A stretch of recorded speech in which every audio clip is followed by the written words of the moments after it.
Assalamualaikum warahmatullahi wabarakatuh. Halo sahabat Miso sekalian, apa kabar semua?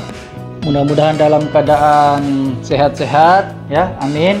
Orderannya semua pada lancar ya, amin. Ya, jadi pada kesempatan hari ini saya akan coba sedikit memberikan tips. Ada 3 hal penting yang harus kita ketahui sebelum kita bermain dropship di Miso ya. Nah, 3 hal ini harus kita kuasai agar kita aman dan tenang dalam bermain dropship di Miso. Oke, apa saja 3 hal itu? Yuk kita bahas bersama-sama.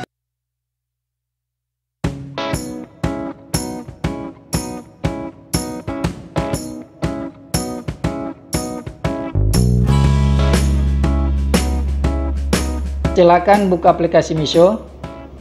Nah, ini adalah tampilan awal dari aplikasi Miso. Jadi hal penting yang pertama kita lakukan adalah kita harus memperbaiki akun.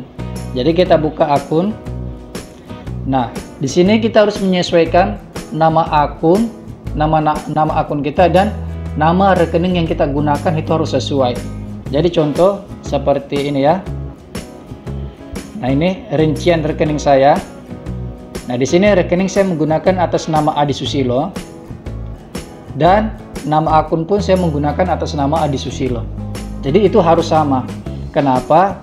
Agar besok-besok kalau misalnya kita dapat masalah dalam transferan margin atau kita ada kendala dalam transferan keuntungan penjualan, nah kita bisa enak komplain ke Miso dan Miso pun gampang mencek akun dan nomor rekening kita karena sama. Kalau beda, nah itu nanti prosesnya akan agak lambat ya. Jadi saya contohkan saja ya, saya kasih contoh. Nah, pada tanggal 30 kemarin seharusnya saya itu mendapatkan ini sekitar 513 ditambah 30.000 ditambah 26.000 pada tanggal 30. Cuman ada kegagalan transfer karena ada ini wrong name ya. Intinya ada masalah lah. Tapi saya sudah ajukan komplain dan semua dikembalikan pada tanggal 3 Juli ya. Nah, hal-hal seperti ini kalau kita ada masalah, pihak Miso akan mudah memberikan solusi karena akun dan nama rekening itu sama, satu nama ya. Itu yang pertama.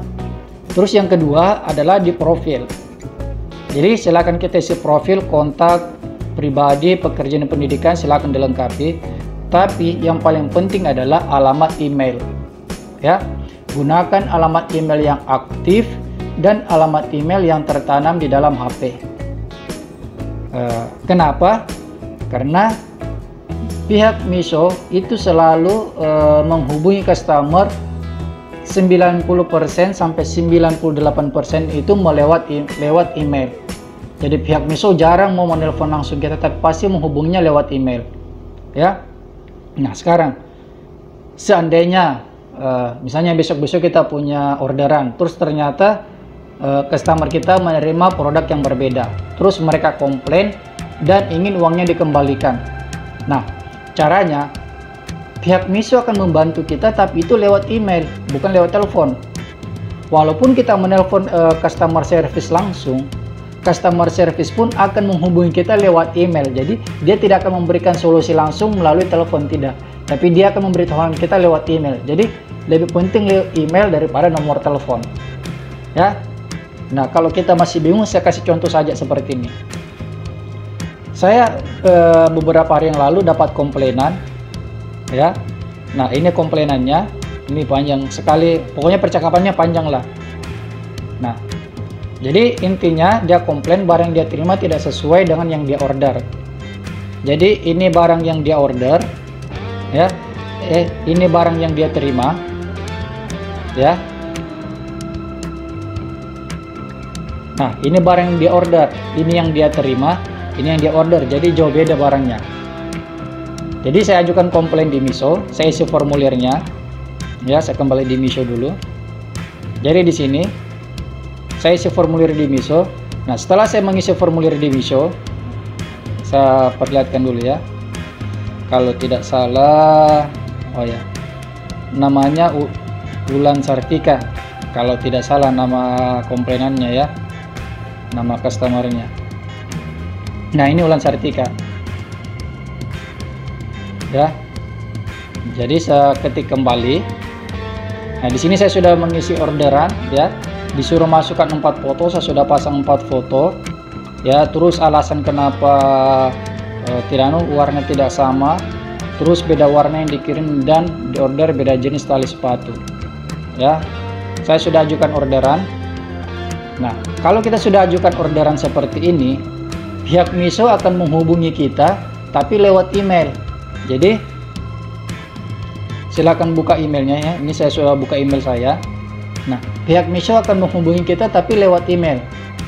Jadi, nah seperti ini. Nah, ini dia. Jadi silakan mengirimkan kembali produk paling lambat tanggal 10 Juli 2020. Ya, nah ini alamat produk yang harus dikirimkan. Jadi nanti customer saya suruh mengembalikan produk ke JNE menggunakan alamat ini. Setelah dia mengambilkan produk, dia kirim bukti foto resi, baru uangnya dikembalikan. Nah, seperti itu. Nah, kalau misalnya kita tidak punya email yang aktif, bagaimana caranya kita mendapatkan laporan dari pihak Misho? Nah, ini pentingnya email. Jadi email itu sangat penting ya. Nah, itu yang kedua. Nanti bagaimana kalau misalnya kalian pernah ajukan komplain tapi ternyata gagal, insya Allah nanti saya jelaskan pada video saya berikutnya. Karena untuk masalah komplain ini memang agak panjang penjelasannya ya. Ini singkatnya saja. Nah, terus hal penting yang kedua yang harus kita ketahui adalah melacak margin. Jadi margin ini wajib kita ketahui bagaimana caranya melacak agar kita tahu berapa perkiraan yang akan kita terima. Jadi caranya kita ketik pesanan, terus kita ketik bagian diterima. Nah, ini adalah pesanan kita yang sudah diterima.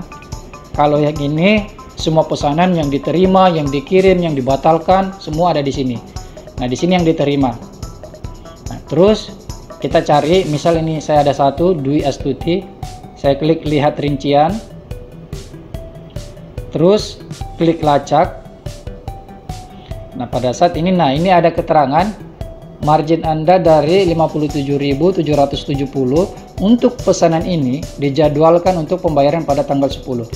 Jadi tanggal 10 nanti saya mendapatkan keuntungan margin Rp57.000 pada tanggal 10.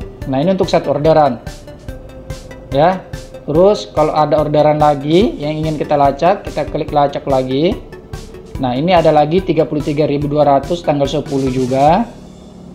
Ya, terus kita lacak lagi. Ini ada 21.770 tanggal 10. Ya, nah pokoknya silakanlah kalian lacak sendiri pesanan kalian. Ya. Nah, ini cara melacak pesanan kita. Jadi kita harus tahu berapa komisi yang kita dapatkan. Nah, nanti pada tanggal 10 kita bisa lacak. Kita cek akun pembayaran saya. Nah, kita klik lihat lebih banyak. Ya. Nah, di sini akan ada total margin kita dapatkan dan yang didapatkan itu yang orderan mana saja. Ini ada ID-nya. 140 892 ini ada ID-nya. Jadi kita bisa tahu ya, mana orderan yang seharusnya sudah saya terima tapi belum saya dapatkan marginnya, dan mana yang sama sekali belum diberikan sama Misho ya. Nah, jadi ini ada 3 hal penting ini yang harus kita ketahui sebelum kita bermain dropship di Misho. Jadi teman-teman harus tahu ini ya, terutama tentang masalah retro produk ya. Saya bukannya ini, tapi saya sendiri biasa dapatkan orderan banyak, terus banyak juga yang komplain karena produk rusak, produk berbeda, dan produk tidak lengkap, banyak lah. Nah, kalau kita tidak tahu bagaimana cara retur produk, wah ini gawat ya, bisa-bisa kita yang rugi sendiri. Tapi kalau kita tahu cara retur produk dengan benar, nah, jadi aman semuanya ya. Pokoknya saksikan terus, tonton terus video-video saya. Nanti akan saya jelaskan bagaimana cara kita meretur produk ke Misho agar uang kita bisa dikembalikan utuh oleh pihak Misho. Caranya sangat mudah. Oke, saya rasa cukup saja. Sampai jumpa lagi di video-video saya berikutnya. Dan dadah.